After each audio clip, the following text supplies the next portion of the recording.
Bismillahirrahmanirrahim. Assalamualaikum warahmatullahi wabarakatuh. Kepada sidang penonton yang dirahmati Allah Subhanahu Wa Taala sekalian.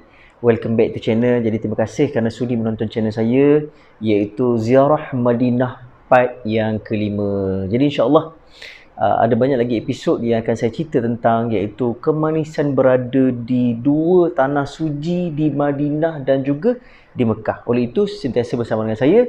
Jadi insya-Allah kita jumpa lagi lepas ni. Jangan pergi mana-mana.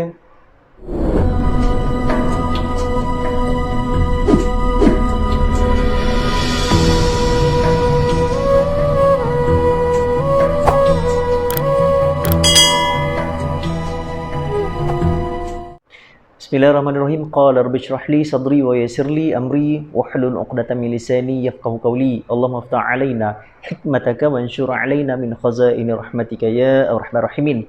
Rabbi yassir wa la tu'athir. Rabbi tamim bil khair. Allahumma salli ala sayyidina Muhammad. Jadi assalamualaikum warahmatullahi wabarakatuh. Jadi kembali semula bersama dengan saya, channel saya Semangat Atar, iaitu memaparkan kisah-kisah yang menarik ketika berada di dua tanah suci sebagai seorang mutawif part time,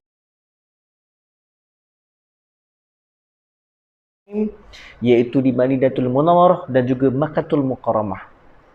Tuan-tuan, ini buku catatan saya yang saya catat ketika bila mana setiap kali nak pergi nak pergi ziarah mana-mana tempat di Madinah dan juga di Mekah, ya.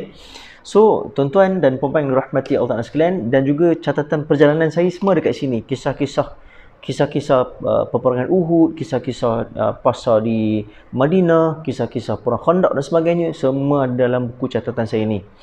Jadi sambil saya cerita, saya tengok balik catatan saya ni sebab saya takut terlupa ataupun tersilap sejarah bila mana kalau kita ceritakan sejarah berkaitan dengan peperangan ataupun kisah-kisah Nabi. Sebab apa? Sebab takut dia jadi fitnah, dan juga dia akan jadi satu dosa besar bila mana benda yang tak sepatutnya kita cerita, kita masukkan dalam elemen-elemen kisah Nabi tadi. Jadi saya kena berhati-hati bila saya ceritakan kisah-kisah iaitu baginda Sayyidina Rasulullah SAW dan juga kisah-kisah semasa di sana, ya. Okey. Dan kami seusai kami menunaikan ziarah di Madinah sekitar Masjid Nabawi, dan kami keluar pula daripada Masjid Nabawi tadi untuk melihat sekitar, iaitu kisah-kisah sejarah di dua tempat, iaitu saya nak cerita di Pasar Tamar, di Pasar Madinah, ini famous sangat, dan juga yang kedua iaitu di Jabal Uhud.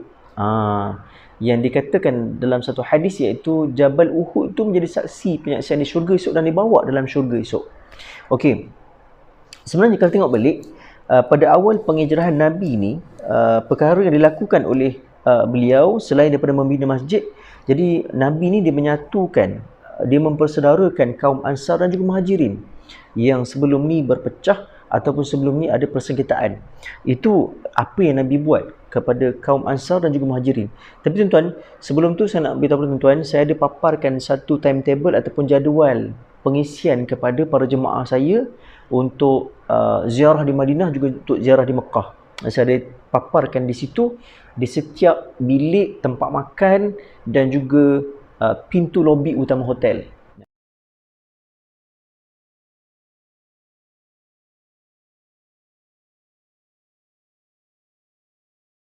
Di Mekah dan juga Madinah. Kat situ tulis Ustaz Fadli hari apa ziarah di luar dan hari apa ziarah di dalaman Masjid Nabawi. Dan juga tuan-tuan, baginda membuat piagam Madinah dengan para pemimpin, membuat bancian pada penduduk dan membuka sebuah pasar muslimin. Yang saya akan paparkan gambar ni ketika saya pergi Pasar Tamar bersama dengan ahli jemaah saya bawa kat situ.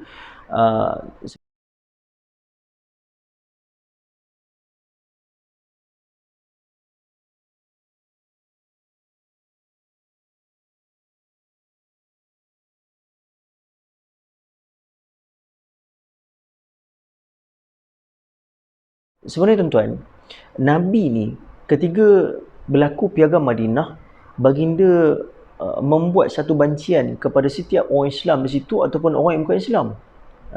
Sebab Nabi ni nak bina ekonomi mereka ketika Nabi melangkah masuk saja di kota Yathrib. Kota Yathrib sekarang ni dikenali sebagai kota Madinatul Munawwarah. Setelah Nabi berhijrah daripada Mekah ke Madinah, Nabi ubah nama tadi daripada Yathrib kepada Madinatul Munawwarah ataupun Madinah, kota yang bercahaya, ya.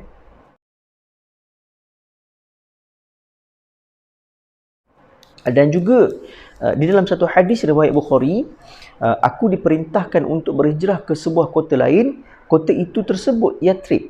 Kota itulah yang akan membersihkan manusia daripada keburukan dan kemusyrikan, sebagaimana api menghilangkan ketulan besi. Ini hadis riwayat Bukhari, ya. Rasulullah mewujudkan sistem ekonomi Islam sebagaimana dia menggantikan sistem ekonomi Yahudi ketika bila mana Nabi datang saja ke kota Yathrib ataupun Madinatul Munawwarah, dia membina sistem baru kewangan Islam, iaitu daripada penjualan bersistem Yahudi, jadi orang situ telah tukar, hapus semua sistem Yahudi ataupun sistem kekafiran, diubah sistem keislaman di situ. Tengok siapa yang ubah dulu, iaitu baginda Sayyidina Rasulullah sallallahu alaihi wasallam. Ini sejarah di Madinatul Munawwarah, ya. Dan juga ekoran itu kaum Yahudi mengalami kerugian. Pada ketika itu kaum Yahudi mengalami kerugian yang sangat teruk. Tapi orang Islam ni bantu lagi, tolong lagi. Jadi pada ketika itu tuan-tuan, ya, sistem berdasarkan riba dihapuskan oleh Nabi SAW dan juga digantikan sistem kewangan Islam pada ketika itu. Sebab Islam melarang ataupun mengharamkan iaitu riba kepada orang Islam. Jadi pada ketika itu orang Yahudi ataupun orang kafir Quraisy pada ketika itu mengamalkan riba ketiga proses jual beli. Ya. Dan sebagaimana besar pada itu sahabat-sahabat yang berniaga, tuan-tuan. Sahabat-sahabat berniaga, mereka menginfakkan hasil perniagaan mereka itu di masjid untuk membuat saluran air dan juga makanan yang diagih-agihkan kepada orang-orang susah di sekitar Madinah. Itu fungsi yang berlaku di Madinatul Munawwarah ketika bila mana Nabi melangkah masuk ke kota Yathrib ataupun kota Madinatul Munawwarah, ya. Dan tempat yang saya bawa yang saya nak cerita ni nak relate kepada kisah ekonomi dan juga pasar-pasar yang ada di sekitar Madinatul Munawwarah yang saya bawa. Yang ni gambar ni saya paparkan kepada sidang penonton. Nanti tuan-tuan boleh share ataupun komen.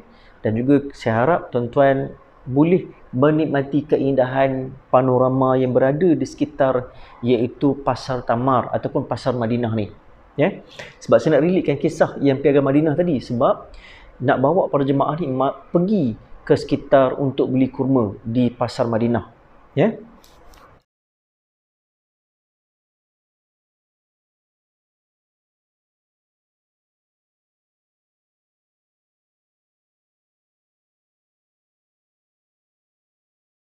Dan juga pasar kurma Madinah yang terletak di King Faisal Road.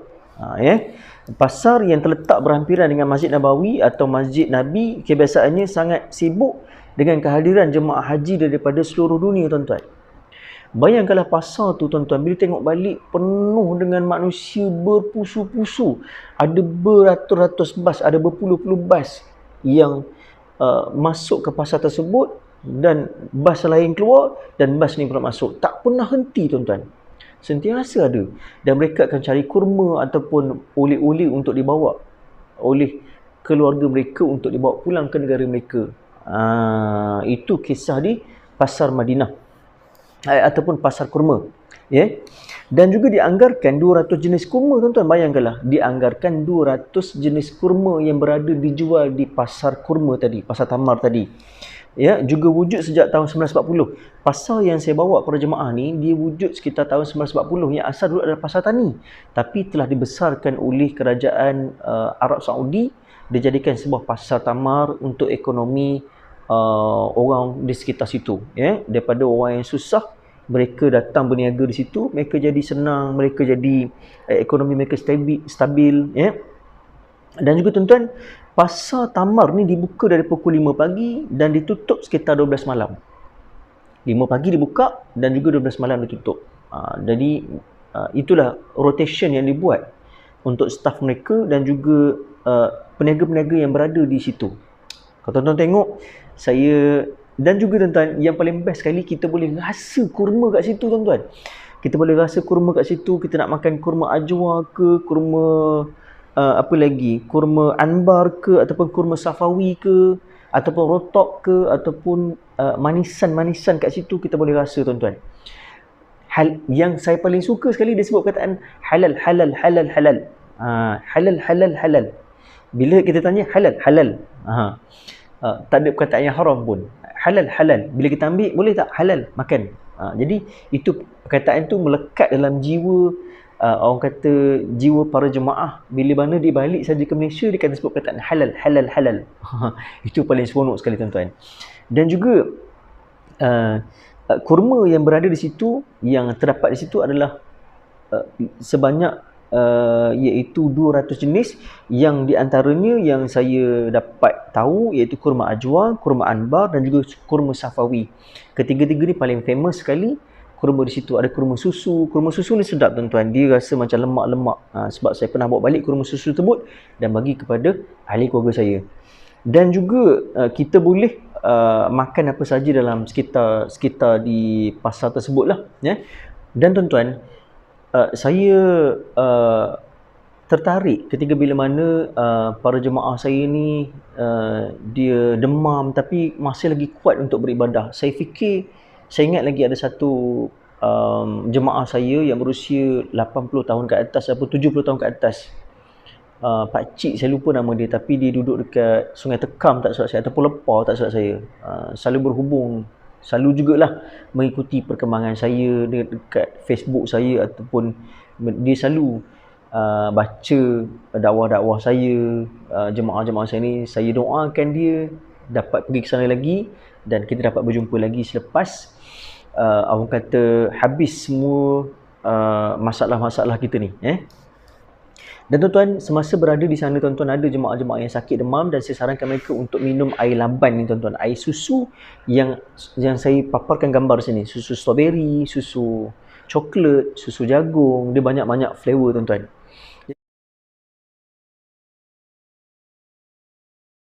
Jadi bila minum tu dia jadi badan kita jadi sihat dan juga jadi kenyang daripada pagi sampailah ke malam kita minum. Saya selalu minum dan saya akan spare dekat hotel dalam freezer minuman tersebut, ya. Dan sepanjang berada di Madinah, apa yang kita lawat itu iaitu Masjid Qiblatain dan juga Bukit Gunung Uhud, Masjid Quba, Muzium Al-Quran, Raudhah, Jabal Magnet. Jabal Magnet ni pada tahun 2011 saya pernah pergi. Jabal Magnet ni satu jabal yang dia ada attraction macam di magnet. Dan juga Perang Khandaq dan juga Muzium Quran semasa berada di sana. Muzium Quran ada setengah orang boleh pergi, ada setengah orang tak boleh pergi. Ada sama juga macam kilat Al-Quran, ada certain waktu dia buka dan ada satu certain dia tutup. Ikut rezeki. Dan juga saya nak cerita kat sini iaitu kisah di Bukit Uhud. Okey. Banyak-banyak kita pergi tuan-tuan dekat dunia ni. Ada orang macam budak-budak hiking ni, dia suka hiking bukit panorama, bukit apa tu Gunung Senyum yang berada di Pahang ni, di Jengka. Ada yang Bukit Kertau di Bera, kan. Dan ada juga yang hiking Gunung Kinabalu dan sebagainya. Tapi bukit yang paling indah, yang warnanya kemerah-merahan dan coklat yang akan dibawa dan syurga adalah apa dia? Iaitu Jabal Uhud. Saya bawa jemaah saya ni tuan-tuan ketika saya bertazkirah di situ. Yang ni gambar saya paparkan ketika bila mana saya bertazkirah di situ di Jabal Rahmah pula, di Jabal Uhud. Ya. Okey. Terlalu banyak jabal dan dunia ni, jabal yang paling menarik sekali untuk kita hayati adalah Jabal Uhud. Bila mana bukit ni pula akan dijanjikan akan berada di syurga. Itu dalam satu hadis Nabi beritahu benda. Bukit Uhud ialah salah satu daripada bukit-bukit yang terdapat di syurga. Hadis riwayat Bukhari, tuan-tuan. Bukit yang terdapat dalam syurga yang akan dibawa oleh Allah Ta'ala masuk dalam syurga esok. Ini diceritakan dalam hadis Nabi, ya. Jadi 5 km dari sebelah utara Madinah dengan ketinggian iaitu 1.077 meter dari aras laut. Menjadi pertempuran dahsyat antara Islam dan juga kafir Quraisy pada ketika itu. Peperangan itu berlaku pada 15 Syawal tuan-tuan, ni sejarah, ya. peperangan tu berlaku pada 15 Syawal, pada iaitu hari raya yang ke-15, iaitu bersamaan dengan 3 Hijrah.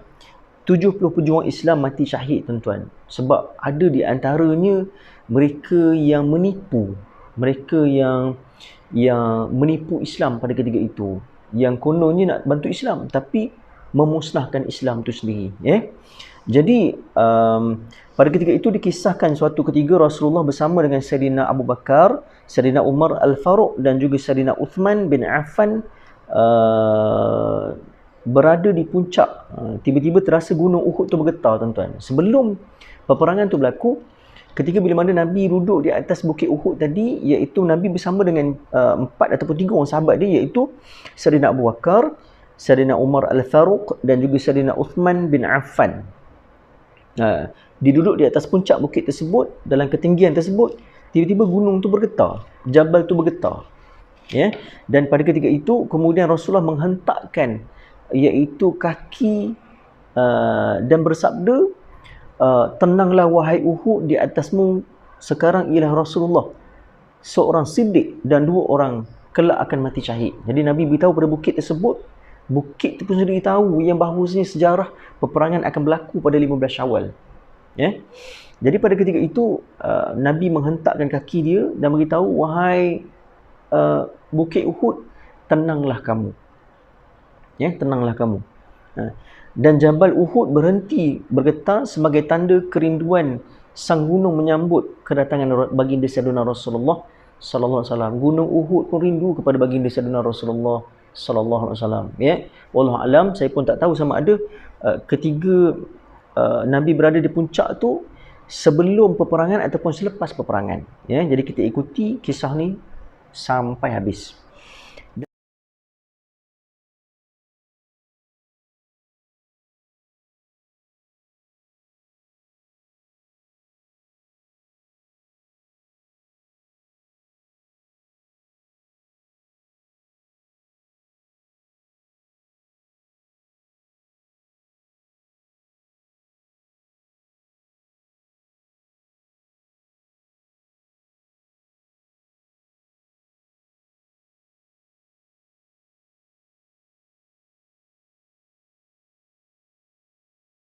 Dan juga dalam peperangan tersebut tercatat kaum muslimin merupakan peperangan antara 700 muslim melawan ribuan kaum musyrikin pada ketika itu. Bayangkanlah 700 sahaja. 70 orang di antaranya bapa saudara Nabi, Hamzah bin Abdul Muttalib, tuan-tuan, digugur syahid. Hamzah bin Abdul Muttalib adalah paman, ataupun paman ni dalam bahasa Indonesia, dalam bahasa Melayu dipanggil pak saudara ataupun pak menakan. Pak menakan Nabi sendiri pun meninggal ataupun wafat ketika bila mana berlaku peperangan Uhud tersebut dan mati syahid. Dan juga pak saudara Nabi ni digelar iaitu Asadullah wa Asadur Rasul, iaitu singa Allah dan juga Rasulnya. Gelaran yang Nabi bagi kepada dia iaitu Asadullah dan juga wa Asadur Rasul, iaitu singa Allah dan juga dan Rasulnya. Sementara itu Nabi Muhammad ni dalam pertempuran tersebut terdapat luka-luka, sedangkan para sahabat menjadi binting kepada Rasulullah, menahan anak-anak panah. Dan juga pada ketika itu Nabi ni luka-luka teruk, tuan-tuan, disiku di tangan, sehingga patah gigi garham dia. Dan juga pada ketika itu, tuan-tuan, bayangkanlah kalau tengok cerita-cerita epik yang dipaparkan dalam TV tu, itulah seakan-akan peperangan yang berlaku pada ketika itu. Tapi dahsyat lagi peperangan Uhud, tuan-tuan. Bayanglah pada ketika itu Nabi ni dilindungi oleh para sahabat, dan para sahabat menjadi benteng kepada Rasulullah. Dan tuan-tuan, bila anak panah tu kena kepada dia, jadi sahabat jadi benteng. Sebab itulah ramai sahabat yang mati syahid, sebab nak bela, nak jaga Nabi ni, tuan-tuan. Allahu Akbar. Cinta dia kepada Nabi sallallahu alaihi wasallam. Dan setelah perang selesai dan kaum musyrikin berundur pulang ke Mekah, Nabi Muhammad memerintahkan supaya yang gugur di situ dikebumikan. Di dalam kitab Fashu'ul min At-Tariqi Madinatul Munawwarah yang ditulis oleh Ali Hafiz, peperangan itu terjadi pada tanggal 15 Syawal, hari Sabtu, tahun ke-3 Hijriah 625 Masihi. Jadi pasukan kafir pada ketika itu dipimpin oleh Abu Sufyan dengan panglima perang Khalid Al-Walid.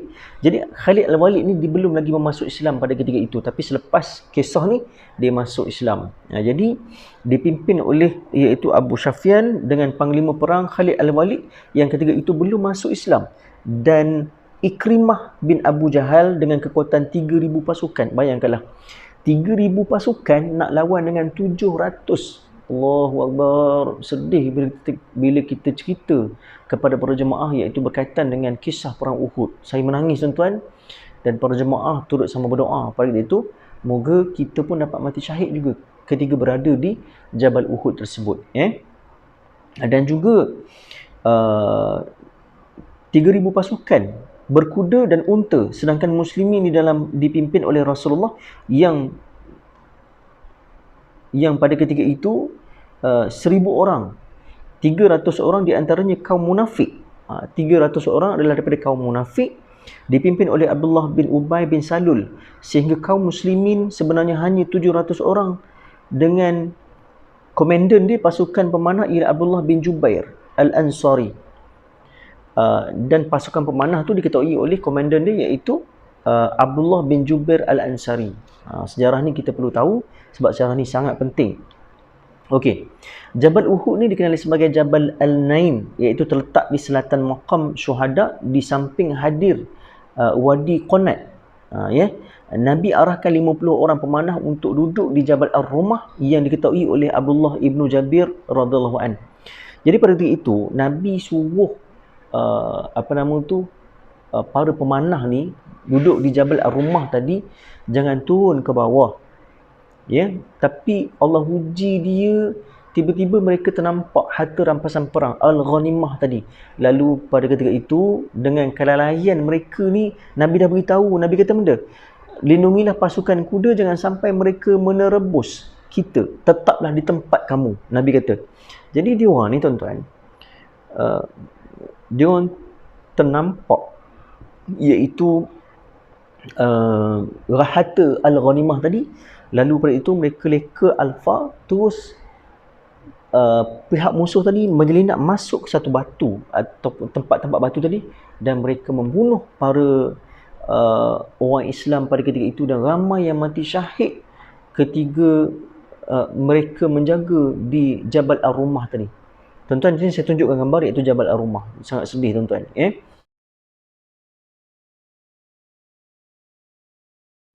Dan juga setelah kaum musyrikin kucak-kacir, pada pemanah berteriak dan terpaksa melihat harta rampasan perang iaitu Al-Ghanimah. Lalu pihak musyrikin menyelinap masuk ke dalam bukit dan membunuh sahabat Rasulullah, dan peristiwa itu rahang Nabi patah. Pada ketika itulah rahang Nabi patah ataupun gigi dia patah. Rahang patah ataupun gigi patah. Dan di sebelah Jabal Rumah terdapat dua masjid iaitu Masjid Subh dan juga Masjid Al-Ainain. Di tepi Jabal Rumah tadi dibina satu masjid iaitu Al-Subh dan juga Al-Ainain. Jadi insya-Allah tuan-tuan, kita menelusuri lagi kisah ni tuan-tuan, banyak lagi kisah yang sangat menarik dan juga gambar-gambar saya paparkan sini. Jadi insya-Allah kita bertemu lagi untuk vlog yang akan datang ataupun video yang akan datang. Jadi insya-Allah sentiasa bersama dengan saya untuk mengikuti kisah-kisah yang menarik semasa berada di sana, dan juga jangan lupa untuk like, share dan juga komen di bawah. Jadi saya sudahi dengan wabillahi taufiq wal hidayah. Wassalamualaikum warahmatullahi wabarakatuh. Terima kasih kerana menonton channel saya, dan jangan lupa untuk like, share dan juga komen. Kita jumpa lagi.